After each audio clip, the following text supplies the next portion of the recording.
বাঘায় বাবার নির্মাণাধীন ফাঁকা বাড়িতে ধর্ষণের শিকার চতুর্থ শ্রেণীর শিক্ষার্থী। সুব্রত কুমারের তথ্যচিত্রে দেখুন বিস্তারিত। নিজেদের নির্মাণাধীন ঘরে ধর্ষণের শিকার হলেন চতুর্থ শ্রেণীর এক শিক্ষার্থী। সেই ঘর দেখার কথা বলে ডেকে নিয়ে যায় জয়। পরে সেখানে 100 টাকা দেওয়ার লোভ দেখিয়ে ধর্ষণ করে ধর্ষণকারী জয়। জানা যায়, গত 19 মার্চ বুধবার দুপুরে উপজেলার চকছাতারি গ্রামের জয় হোসেন নিজ গ্রামের চতুর্থ শ্রেণীর শিক্ষার্থীকে টাকার লোভ দেখিয়ে তার বাবার নির্মাণাধীন ফাঁকা বাড়িতে নিয়ে গিয়ে ধর্ষণ করে। এ সময় শিক্ষার্থীর মা তার নির্মাণাধীন বাড়িতে যাবার পর জয় হোসেন পালিয়ে যায়। পরে শিশুটির পরিবারের লোকজন উদ্ধার করে রাজশাহী মেডিকেল কলেজ হাসপাতালে নিয়ে যায়। সেখানে মৃত্যুর সাথে পাঞ্জা লড়ছেন চতুর্থ শ্রেণীর শিক্ষার্থী মরিয়ম। এদিকে 2 দিন পেরিয়ে গেলেও পালিয়ে বেড়াচ্ছে চতুর্থ শ্রেণীর শিক্ষার্থীর ধর্ষণ মামলার আসামি জয় হোসেন।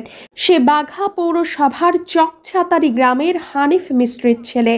ঘটনার দিন রাতে জয় হোসেনকে আসামি করে বাঘা থানায় মামলা দায়ের করেন শিক্ষার্থীর মা নার্গিস বেগম। পুলিশ শিক্ষার্থীর শারীরিক পরীক্ষা সহ চিকিৎসার জন্য রাজশাহী মেডিকেল কলেজ হাসপাতালের ওয়ান স্টপ ক্রাইসিস সেন্টারে ভর্তি করে।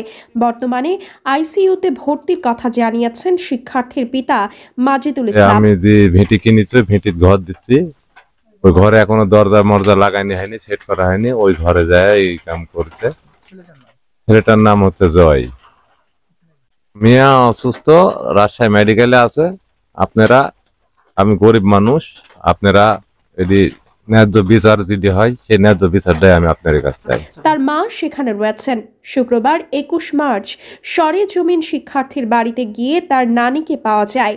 খবর পেয়ে বাড়িতে আসেন শিক্ষার্থীর বাবা মাজিদুল ইসলাম। তিনি জানান, বর্তমানে বসবাস করা জায়গাটি তার নিজস্ব নয়। খুব কষ্ট করে গ্রামে 1 কাঠা জমি কিনে সবেমাত্র থাকার জন্য ঘর শুরু করেছেন।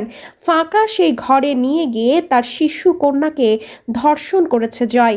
সেখানে গিয়ে দেখা যায় কিছুটা ফাঁকা জায়গায় করা ঘরটির উপরে টিন সেট, চারিদিকে টিনের বেড়া, এখনো দরজা লাগানো হয়নি। ঘরের ভেতরে মেঝে করার জন্য মাটি ফেলে রাখা হয়েছে। চারিদিকে ফাঁকা।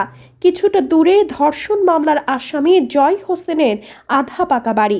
সেখানে গিয়ে দেখা যায় ভেতর থেকে গেট লাগানো।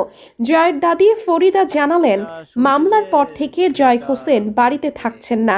একদিন আগে তার মা বাবাও কোথায় যেন গিয়েছেন। ঘটনার পর থেকে কি নাই কি আমি সঠিক জানি না, তাইলে আমি যেদিন হয় সেদিন সন্ধ্যাবেলা আমি ওদের সবাইকে দেখেছি, তারপর থেকে দেখা যাচ্ছে। একদিন আগে তার মা বাবাও কোথাও যেন গিয়েছে। বাঘা থানা অফিসার ইনচার্জ আফামা আসাদুজ্জামান বিষয়টি নিশ্চিত করে বলেন, মামলার পলাতক আসামি জয় হোসেনকে গ্রেফতারের চেষ্টা চলছে। বাঘা নিউজ 24, বাঘা, রাজশাহী।